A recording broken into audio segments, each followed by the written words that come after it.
Ads లేకుండా latest episode చూడండి.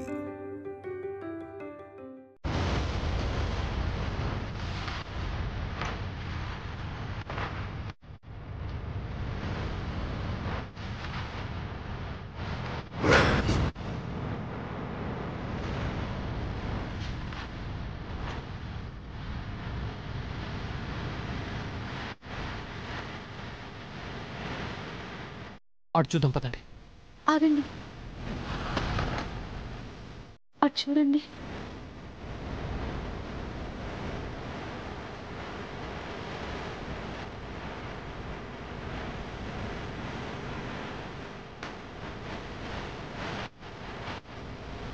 వాళ్ళు దేవుడయ్య మనుషులు. వాళ్ళు ఇక్కడున్నారు అంటే మావయ్య గారు ఈ చుట్టుపక్కలే ఉండుంటారు.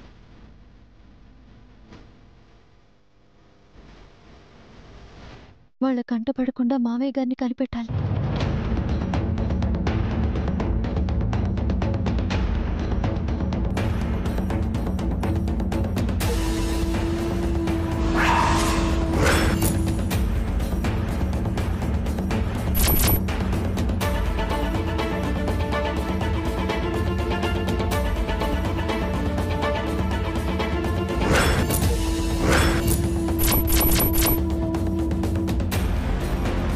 రేయ్ అన్నా రారా.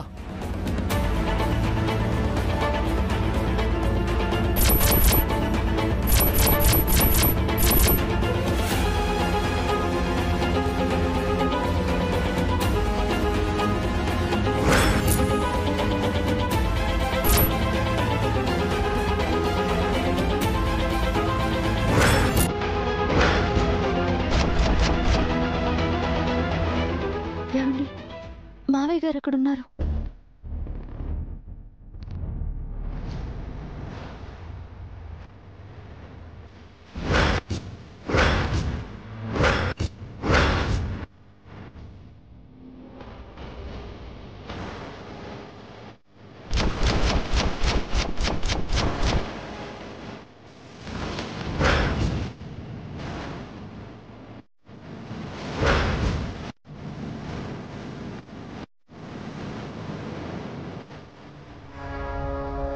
రేయ్ నువ్వు అటెళ్ళు.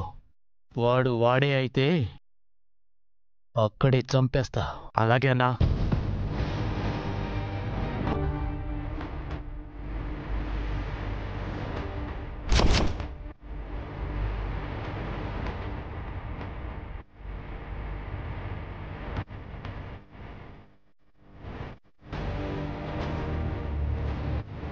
చార్కష,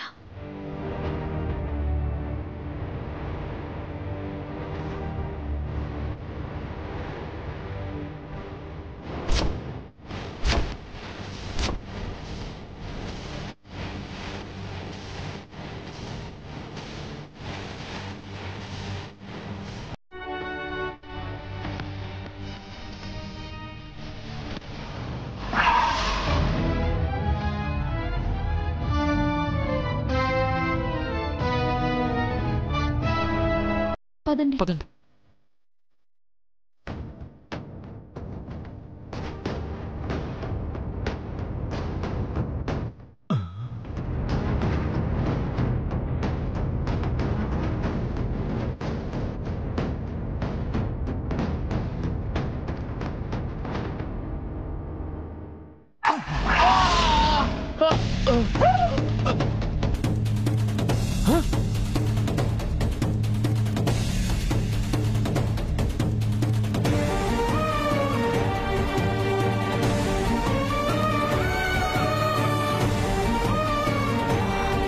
మావయ్య గారు.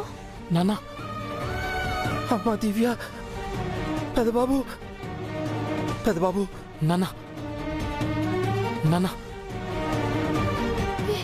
ఏమైంది మావయ్య? పెదబాబు, ఆ దేవుడే మనుషులు. మిమ్మల్ని జైలుకి పంపించిన దేవుడయ్యా మిమ్మల్ని చంపాలనుకుంటున్నాడు సార్.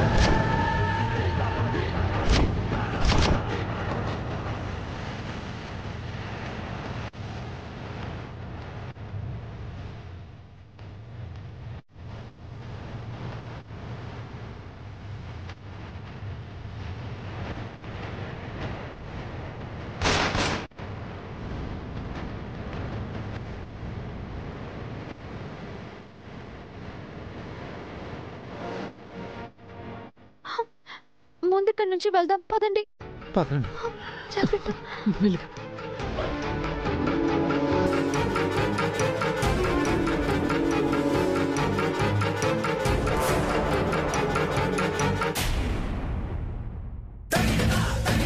రేయ్, ఎవడ్రా నువ్వు? ఇక్కడేం చేస్తున్నావు? లఘు శంక తీర్చుకుంటున్నాను. లఘు శంక ఏమిటి అర్థం కాలేదా?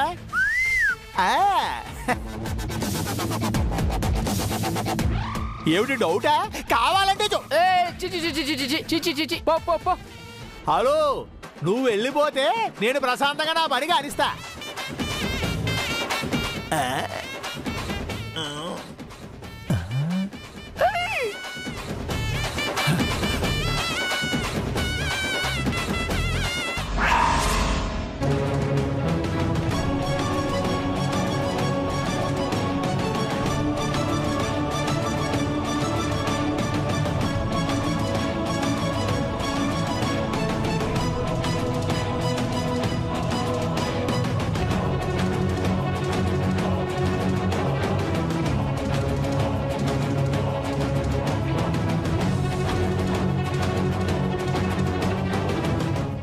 ప్రమాదమే లేదమ్మా. నేను కొన్ని పెయిన్ కిల్లర్స్ రాస్తాను, అవి వేసుకుంటే నొప్పి తగ్గిపోతుంది. సరేనా?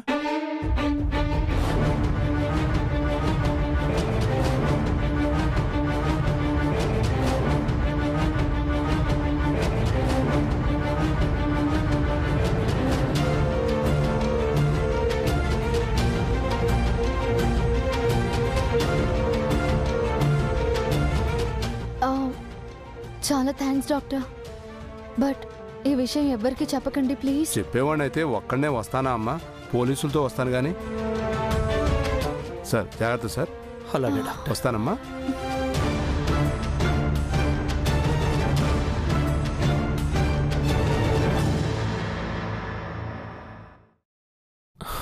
పదండి నాన్న, జడ్జి గారి దగ్గరికి వెళ్ళి ఆయనకి ఈ విషయం చెప్దాం. ఏమండి వద్దండి. జడ్జి గారి ఇంటి బయటే పోలీసులు కాపలా కాసుంటారు. మనం వస్తామని ఊహించుంటారు.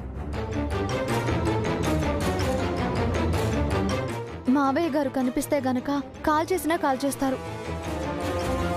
దివ్యమ్మా, మరి పోలీస్ స్టేషన్ తీసుకెళ్దా? అది ఇంకా ప్రమాదం కదా. పోలీసులు దేవుడైతో చేతులు కలిపారు.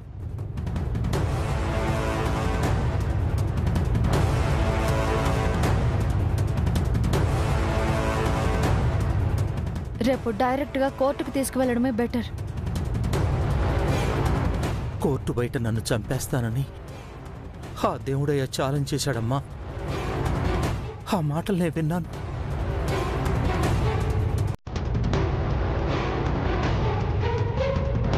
అయితే ఒక పని చేద్దాం మావయ్య.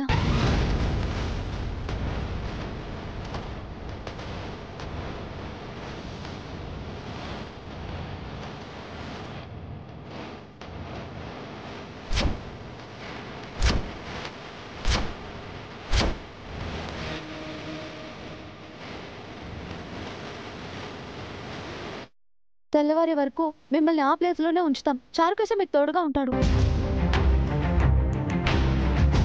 రేపు మనం అనుకున్నది చేద్దాం.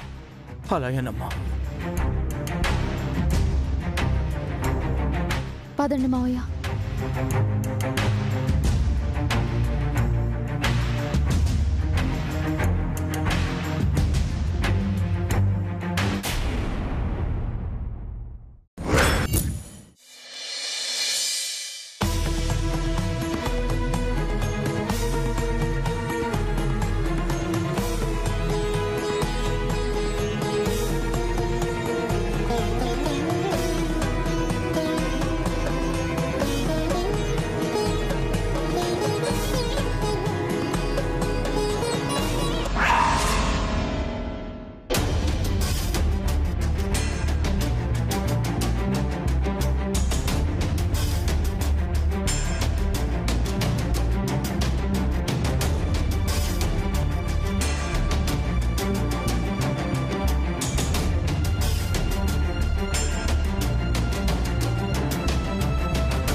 ఏంటి కోర్టుకు వెళ్లకుండా తులసి కోట చుట్టూ తిరుగుతున్నావు?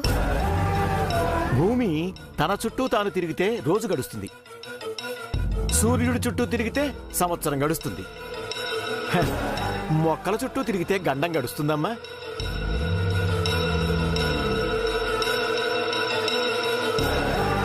ఈరోజు మా డాడీ నిర్దోషిగా తీసుకురాకపోతే మిమ్మల్ని మెడపట్టుకొని వీధిలో గింటేస్తాం. మళ్ళీ ఈ ఇంటి గడప కాదు కదా, గేటు కూడా దాటనివ్వం. ఆ మాట చెప్పడానికి మీరెవరు?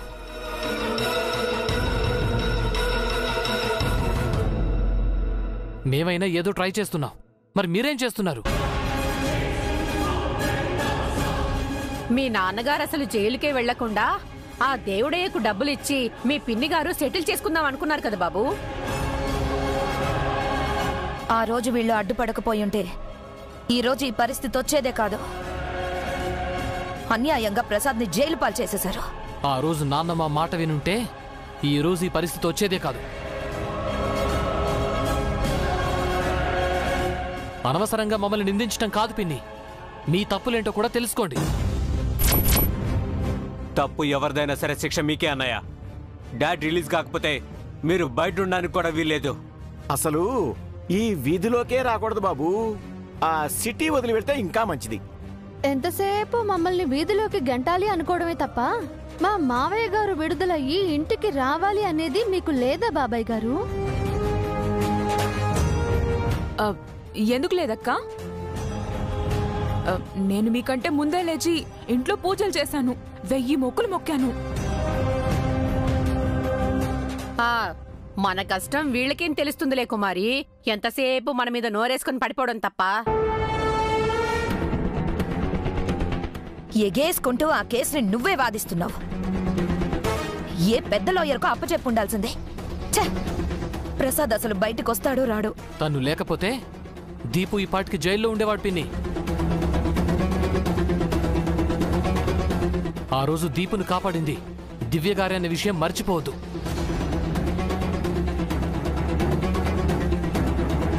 దివ్యగారు ఎన్నో కేసులు గెలిచారు, నాన్నగారిని కూడా గెలిపిస్తారని నాన్న నమ్మకం. అందుకే దివ్యగారే తన కేసు వాదించాలని నాన్న పట్టుబట్టారు. అది చూద్దాం అన్నయ్య. డాడ్ బయటికి రాకపోతే మీ అంతు చూస్తాం.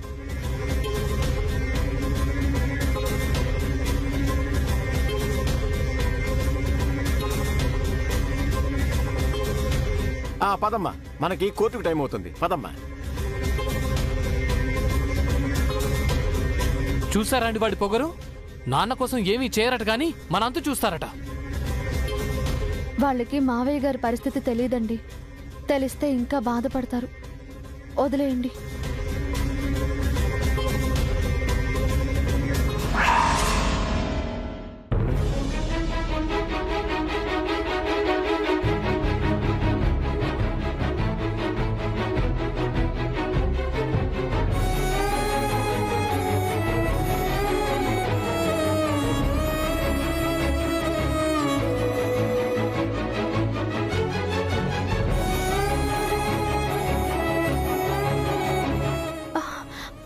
అత్తయ్య గారు, ఏంటిది?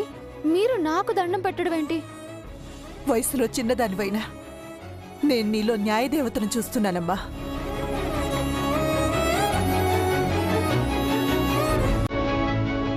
నాకు ప్రతిభిక్ష పెట్టమ్మా. ఆయన గౌరవాన్ని, పరువుని, ప్రాణాల్ని కాపాడు.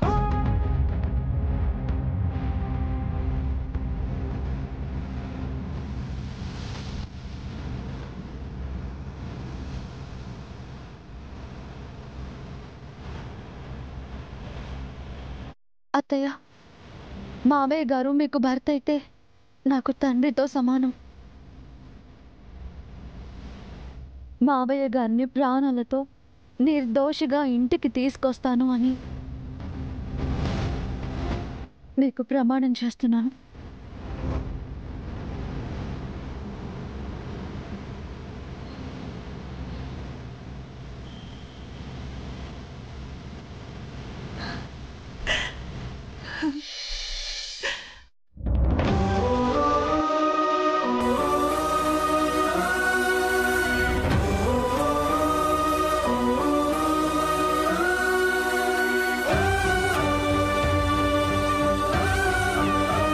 నాకు ఈ ఒక్క సహాయం చేయమ్మా.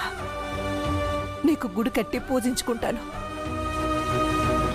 జీవితాంతం నీకు రుణపడి ఉంటాను.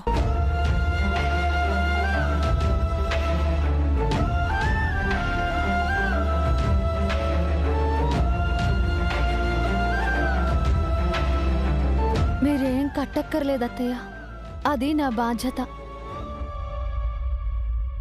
నేను గెలవాలని దీవించండి.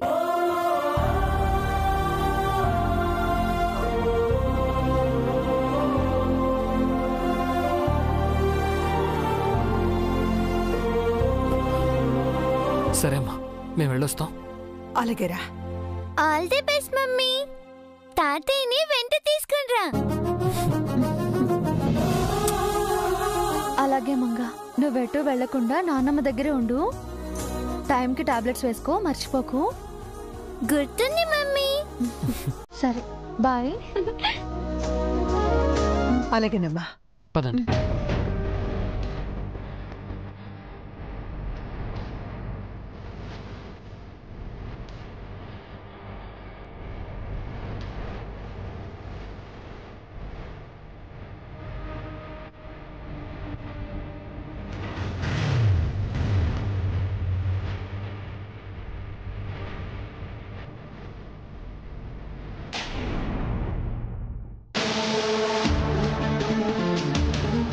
ఇన్స్పెక్టర్, ఆ లాయర్ రాజేంద్ర ప్రసాద్ ఏ క్షణంలో కోర్టుకు రావచ్చు. వాడు కోర్టులో అడుగు పెట్టకముందే కాల్ చేయండి. కోర్టు బయట షూటింగా? కష్టం సార్. అయితే ఆ పని మా వాళ్ళు చేస్తారు. రేయ్,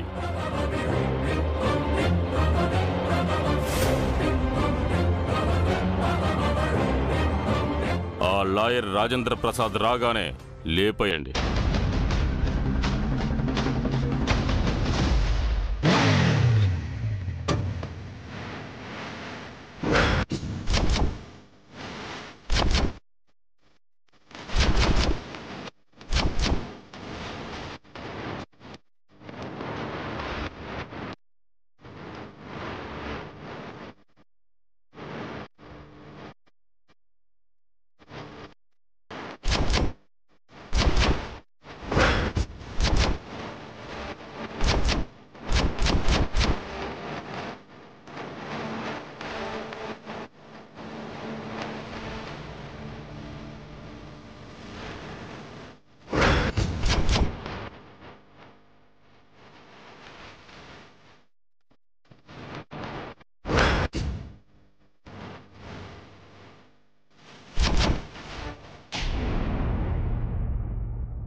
Proceed.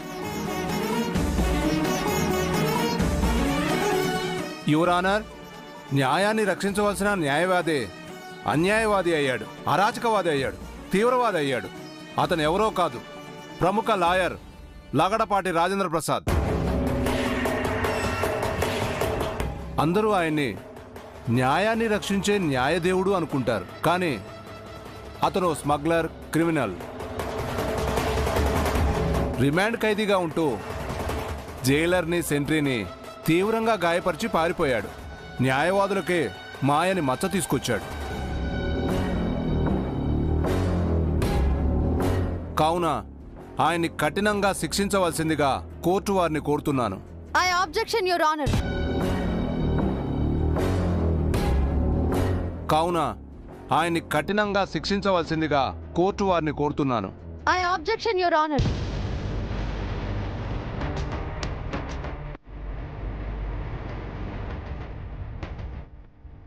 నేను లాస్ట్ సెషన్లో చెప్పినట్టు రాజేంద్ర ప్రసాద్ గారిని కుట్రపూరితంగానే ఈ కేసులో ఇరికించారు. అన్యాయంగా ఆయన్ని బలి చేయాలనుకున్నారు. డిఫెన్స్ వారు చాలా బాగా తమ మామగారిని వెనకేసుకొస్తున్నారు.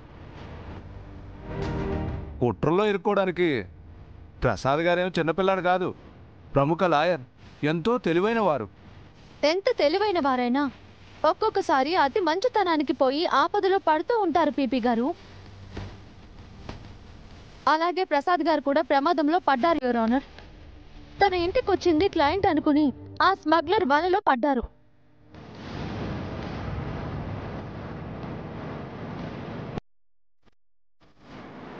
అతను క్లయింట్ లాగా వచ్చాడనడానికి మీ దగ్గర ఆధారం ఉందా దివ్య? ఉంది యువర్ ఆనర్.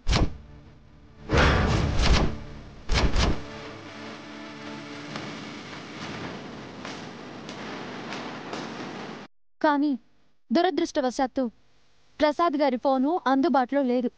ఆ ఫోన్లోనే ఆ సాక్ష్యాలన్నీ ఉన్నాయి.